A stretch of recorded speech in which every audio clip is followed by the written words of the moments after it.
আসসালামু আলাইকুম। সবাই কেমন আছেন? সবাইকে অসংখ্য ধন্যবাদ যারা এই মুহূর্তে আমার সাথে ভিডিওতে যুক্ত হয়েছেন। আজকে আমরা আলোচনা করব একাদশ ও দ্বাদশ শ্রেণীর বিভিন্ন সাবজেক্ট নিয়ে বিএম কলেজের বিএম শাখার যারা স্টুডেন্ট আছেন তাদের। আজকের সাবজেক্ট হচ্ছে আমার ব্যবসা সংগঠন ও ব্যবস্থাপনা 2 দ্বাদশ শ্রেণীর। তো আজকে প্রথম অধ্যায় হচ্ছে ব্যবস্থাপনার মৌলিক ধারণা। এই অধ্যায় থেকে যে প্রশ্নগুলো খুবই গুরুত্বপূর্ণ বা ইম্পর্টেন্ট আমি সেই প্রশ্নগুলো নিয়ে আলোচনা করব। প্রথমে হচ্ছে ব্যবস্থাপনা বলতে কি বোঝায়, তারপর হচ্ছে ব্যবস্থাপনার প্রক্রিয়া কি, ব্যবস্থাপকের ভূমিকা বলতে কি বোঝায়, একজন দক্ষ ব্যবস্থাপকের কি কি গুণাবলী থাকা দরকার,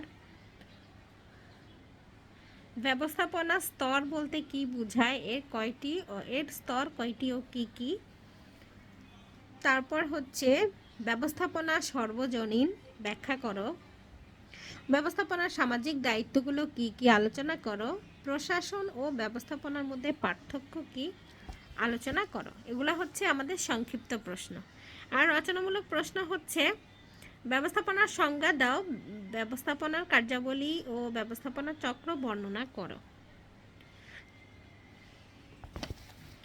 তারপরে প্রশ্নটা হচ্ছে রচনামূলক।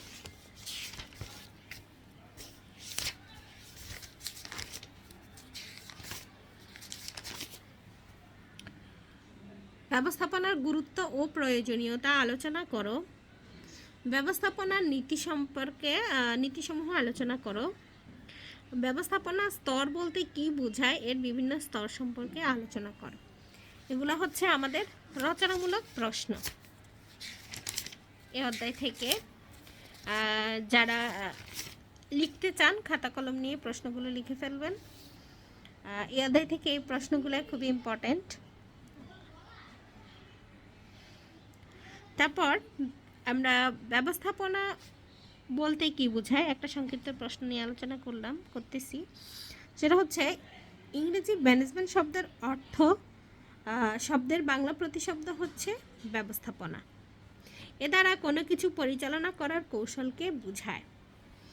ব্যবস্থাপনা একটি ইটালীয় শব্দ, ম্যানেজিয়ার ও ম্যানেজ থেকে এর উৎপত্তি।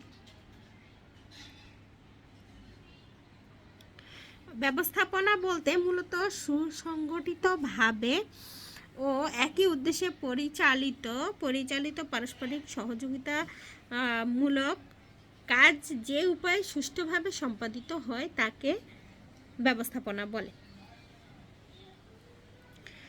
অধ্যাপক EFLO ব্রিচ বলেন, ব্যবস্থাপনা হলো পরিকল্পনা, সমন্বয় সাধন, নিয়ন্ত্রণ ও উৎসাহ দানের সামাজিক প্রক্রিয়াকে ব্যবস্থাপনা বলে।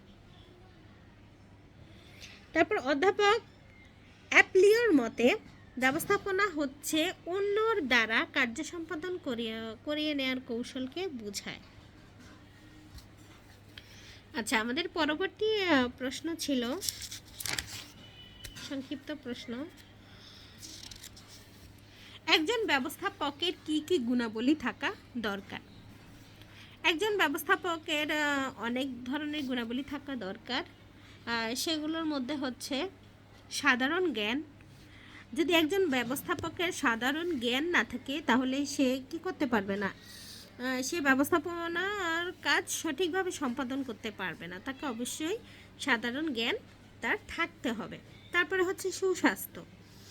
একজন ব্যবস্থাপক যদি সুস্বাস্থ্যের অধিকারী না হয় তাহলে সে কী করতে পারবে না, ব্যবস্থাপনার কাজগুলো সঠিকভাবে পরিচালনা করতে পারবে না। যখন তার শারীরিক অসুস্থতা থাকবে, বিভিন্ন ধরনের সমস্যা থাকবে, ডিপ্রেশন থাকবে, তখন সে কি তার কাজগুলো প্রপারলি পরিচালনা করতে পারবে না। তাহলে সেজন্য আমাদেরকে অবশ্যই একজন ব্যবস্থাপকের কি সুস্বাস্থ্যের অধিকারী হতে হবে। তারপরে হচ্ছে সুদূর প্রসারী কল্পনা শক্তি।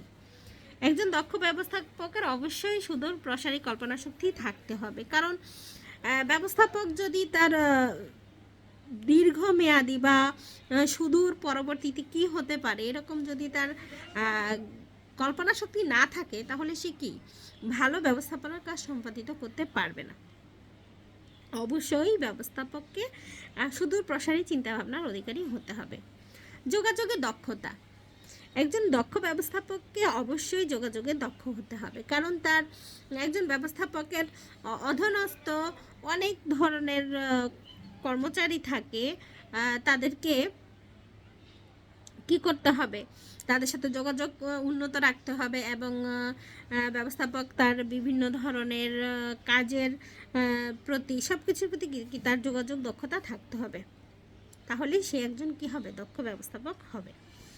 আত্মনিয়ন্ত্রণ ও ধৈর্য। একজন ব্যবস্থাপককে দক্ষ ব্যবস্থাপককে অবশ্যই আত্মনিয়ন্ত্রণকারী হতে হবে এবং ধৈর্যশীল হতে হবে। ব্যবস্থাপক যদি ধৈর্যশীল না হয় তাহলে সে কি করতে পারবে না, তার অধীনস্থ কর্মীদেরকে কাজের প্রতি উৎসাহিত করা, তাদেরকে কাজের প্রতি আগ্রহ তৈরি করা সে করতে পারবে না। অবশ্য একজন ব্যবস্থাপকের গুণাবলী হচ্ছে কি ধৈর্য ও আত্মনিয়ন্ত্রণ ক্ষমতা। প্রতিযোগী মনোভাব। একজন দক্ষ ব্যবস্থাপককে অবশ্যই প্রতিযোগী মনোভাবে থাকতে হবে, এটা তার গুণাবলী। ব্যবস্থাপককে মনে রাখতে হবে এই ধরনের প্রতিষ্ঠান একটি নয়, অনেকগুলো প্রতিষ্ঠান আছে, সেগুলোর সাথে কি প্রতিযোগিতায় টিকে থাকার জন্য ব্যবস্থাপককে প্রতিযোগী মনোভাব থাকতে হবে। উদ্ভাবনী শক্তি। একজন ব্যবস্থাপকের গুণাবলী হচ্ছে উদ্ভাবনী শক্তি, তার উদ্ভাবনী শক্তি থাকতে হবে। তারপর হচ্ছে সময় জ্ঞান। অবশ্যই সময় জ্ঞান সম্পর্কে কি তার ধারণা রাখতে হবে এবং সময় জ্ঞান একজন ব্যবস্থাপকের আরও একটি গুণাবলী। নমনীয়তা। একজন ব্যবস্থাপককে দক্ষ ব্যবস্থাপককে অবশ্যই নমনীয় হতে হবে, এটাই তার গুণাবলী নমনীয়তা। যে কোনো পরিস্থিতিতে তাকে যে কোনো ধরনের সিদ্ধান্ত নিতে নমনীয় থাকতে হবে। তো আমরা এখন জানলাম একজন ব্যবস্থাপকের কী কী গুণাবলী থাকা প্রয়োজন। তো সবাইকে অসংখ্য ধন্যবাদ যারা এতক্ষণ আমার সাথে আজকের ক্লাসে যুক্ত ছিলেন। আর এই সম্পর্কে বিএম শাখার স্টুডেন্টদের জন্য যারা প্রত্যেকটা সাবজেক্টে আমি আলোচনা করব, তো এর আগেও আমার অনেকগুলো ভিডিও আছে, সেগুলো আপনারা দেখে নিতে পারেন। আর মার্কেটিং সহ আরও অনেক ধরনের সাবজেক্টের ভিডিও আমার চ্যানেলে আছে, তো আপনারা দেখে নেবেন। ভিডিওটি যদি ভালো লাগে অবশ্যই লাইক কমেন্ট শেয়ার করবেন আর সাবস্ক্রাইব করবেন, কারণ আপনারা যদি সাবস্ক্রাইব করেন আপনার মতো এমন আরও অনেক শিক্ষার্থীর কাছে ভিডিওটি পৌঁছে যাবে। যারা নিয়মিত ক্লাস করতে পারে না তারা এই ভিডিওগুলো দেখলে অবশ্যই অনেক কিছু শিখতে পারবে এবং তাদের উপকার হবে। তো আশা করি সবাই ভালো থাকবেন, আমার চ্যানেলের সাথে থাকবেন, সাবস্ক্রাইব করবেন। আর এভাবে আমরা ব্যবস্থাপনা সাবজেক্টের আজকে তো প্রথম অধ্যায় আলোচনা করলাম, প্রথম থেকে একদম শেষ অধ্যায় পর্যন্ত এভাবে পর্যায়ক্রমে আলোচনা করব। যারা ক্লাস করতে পারেন না আর যারা ক্লাস করেন বুঝতে অসুবিধা হয়, আশা করি তারা বুঝতে পারবেন। আশা করি সবাই সাথে থাকবেন, ভালো থাকবেন, অবশ্যই শেয়ার করবেন, সাবস্ক্রাইব করবেন। আসসালামু আলাইকুম, আমি ফৌজিয়া জাহান। আশা করি পরবর্তী ক্লাসে দেখা হবে।